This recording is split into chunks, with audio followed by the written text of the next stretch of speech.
Hello guys, magandang araw. Welcome back po sa aking channel. This is Lynn. So for today's video, ito ay pang part 3 na guys sa aking paggala before 2026. So yun nga, pauwi na kami. Ito pa yung part 3 na lumagpas na kami ito na kami sa San Pedro, bandang San Pedro na. So ito naman na yung lugar dito sa San Pedro. So ayan, ito yung mga dadaanan namin. Pupunta na po to sa aming bayan, sa aming lugar, sa aming barangay, parang ganon. So yun po yung mga dadaanan dito at walang traffic dito kasi yung nga shortcut po kami dumadaan. During the time is mga 9 siguro yan ng umaga. Unti-unti nang lumabas yung mga tao at mga busy na sa mga kung ano ng mga piniprepared sa New Year. So nga pala guys, mga nanonood sa aking video na first part, second part, maraming salamat po sa inyo. So ayan, at marami na pong nagsilabasan kasi magsisimula na silang mag-prepare ng kanilang anumang mga gagawin sa bagong taon. At saka yun, marami ng mga narinig kong mga turutot, yan. Tsaka sa palengke, ang dami ng naglabasan para mamili, maghanap ng kanilang ipanghanda, ano bang mga kakulangan nilang bibilhin. So ayan, maraming busy na. Kaya lahat ng tao nasa palengke, yung mga, lalo na ang mga rush hour na kasi, ganun tayo mga Pilipino, kung kailan andyan na, saka pa kikilos. So ayan, at habang dinadaanan po namin, yung binabaybay po itong lugar na to, nakikita mo talaga na dito maraming mga paputok na hindi dapat no? Pero wala, hindi, bawal yung ganito, bawal ganito, pero ay talaga. So ayun, tapos maliit na ang kalsada, tapos mahirap na dito na magharuro to na haruro, tapos ang daming mga may mga bata dyan sa gilid ng kalsada, kaya ingat-ingat na sa pagdadrive. So yan, may mga tawag yan, mga naglalakad, may mga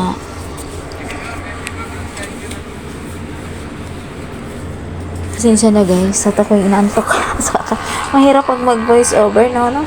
Kaya nagbo-voice over na naman. Kaya mahirap pag gawa ng video na nagbo-voice over ka. Yun, may madadaanan din natin yan. May mga pabrika dito sa aming lugar, sa San Pedro. So, nadadaanan din po natin. Pero, ayan. At marang pag-fog pa kasi maaga pa. At malamig po ngayon ang panahon, gawa ng December. So, ayan lang ang aking mga ganap-ganap sa inyo guys. Ayun, mga na-share ko sa inyo. Dito sa amin ay medyo bundok po. Kaya medyo mataas-taas po. Kaya natatanaw po natin yung parang Laguna de Bay, ganun sa baba. So ayan, so may mga itong lugar na to dahil nga shortcut, dito talaga makikita mo pa yung mga damo-damo, mga kahoyan sa lugar na to. So ayan, soon magkakaroon na din to ng development. May mga store na dali, ganun, yung mga alam mo yun, dati ay sari-sari store, ngayon ay ang dami ng mga tingting nababago. So ayan, yung iba din kasi umiiwas na sa traffic, kaya dito marami na rin naging mga sasakyan sa lugar na to.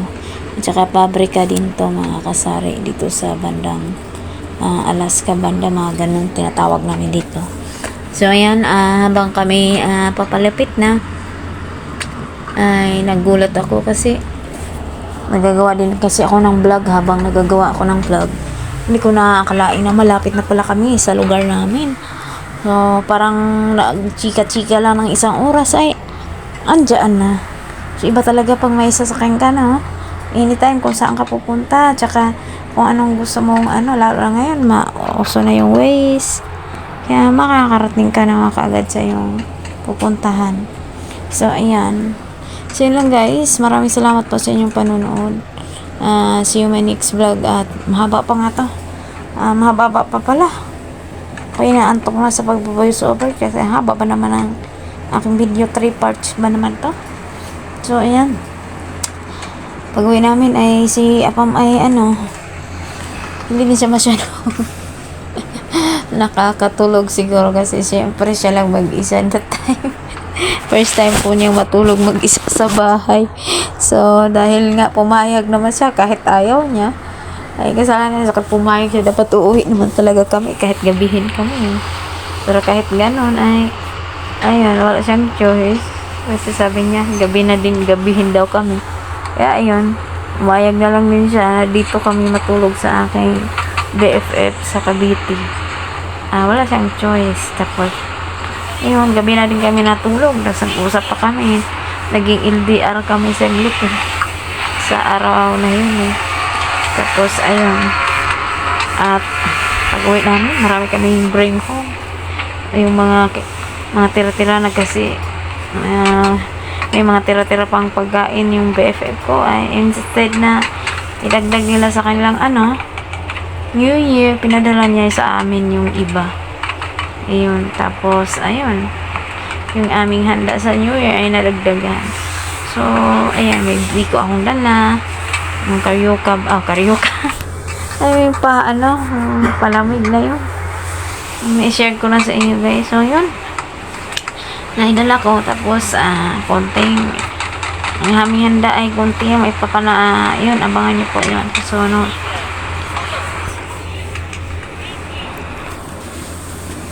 So, yun lang guys. Ako'y inaantok na talaga. Mahirap mag-voice over itong video ko ay 30 minutes. At saka ayaw ko namang i-timeslap kaya ang aking video nga mukhang timeslap na. Tapos nang tuwa yung aking si kuya at saka yung ate. Dapat kapag nakasakay ng ganito. Although nakasakay na sila ng ganyan. Pero alam mo yun. Thank you Lord. Naranasan din namin na hindi lang jeep, tricycle, plakaran.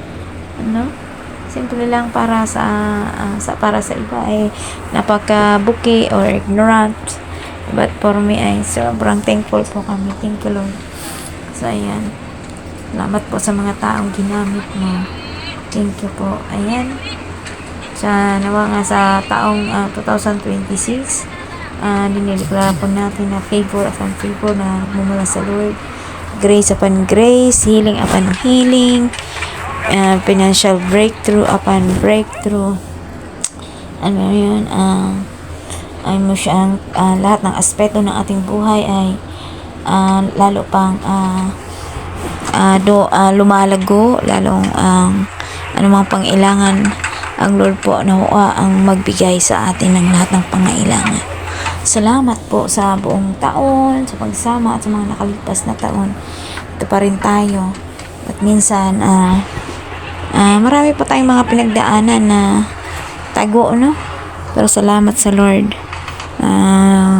Dami natin mga battles yung hindi natin alam yung kaya yung sa social media hindi po natin masasabi na lahat ng mga pinupost ng tao ay okay sa alright.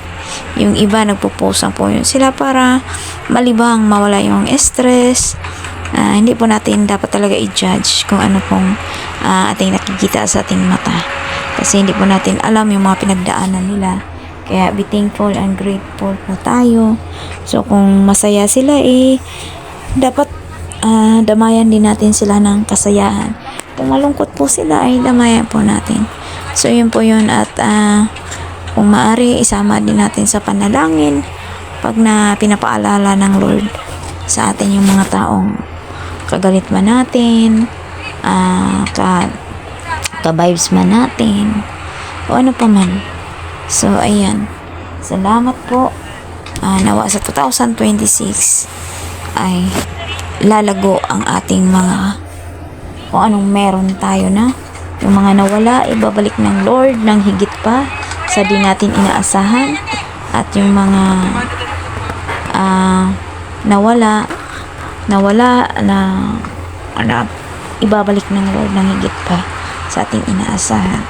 At lalo pa tayong pagpalain ng Lord.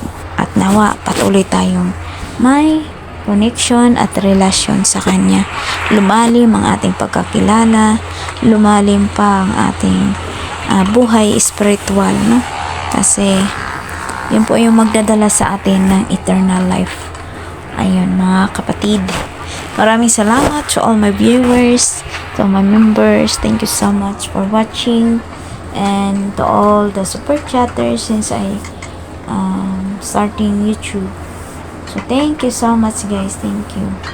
Hope everyone are celebrate New Year 2026 for blessed New Year and Happy New Year, prosperous New Year, and yeah, happy family and share with love. No? Thank you guys, thank you. And if you are new in this channel, please do subscribe and hit the notification bell, and please like, comment, and also share. Thank you guys, and I ask favor, don't skip the ads. Thank you so much guys, thank you very much. So that's it for today's vlog, and see you my next video guys. Thank you so much. Hope everyone's are safe, and I wanna say happy blessed New Year with Mama M at Shawi, to all my friend in YouTube. Thank you so much guys, thank you. Super thank you to all of you. And yes, enjoy and God bless po. Bye.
So, ayan guys.